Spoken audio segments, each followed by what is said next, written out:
नमस्कार दादा, नाव काय तुमचं? दीपक विजय पटांगडे. कुठून आले तुम्ही? वडाळी नदी. वडळी नजीकवरून. काय त्रास होता तुमचा? मणका दुखायचा.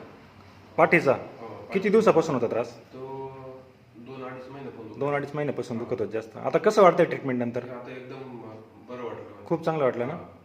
70-80% आसपास फरक पडला. फरक पडला पहिल्याच चक्करमध्ये. हा. तर तुम्हाला पत्ता कसा मिळाला? आमची आई आहे ना, हो.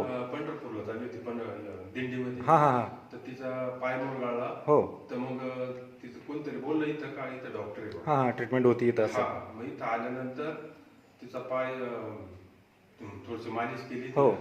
मग एकदम क्लिअर झाला. क्लिअर झाला ट्रीटमेंट नंतर? डॉक्टरने काय सांगितलं का 2 दिवस चालायचंच नाही. हां. ती एकच दिवस नाही चालली, दुसऱ्या दिवशी लगेच चालायला लागली. पूर्ण वारी चालल्या का पायी पायी? पूर्ण वारी चालली. आणि आल्या त्यावेळेस किती दुखत होतं? भरपूर दुखत होतं. ती पाय टेकत चालता येत नव्हतं ना? चालता बरोबर ना? हा. बरं बरं, ठीक आहे. तुम्हाला व्यवस्थित वाटलं ना आता ट्रीटमेंट हो, नंतर? एकदम व्यवस्थित. ठीक आहे, चालेल. धन्यवाद दादा.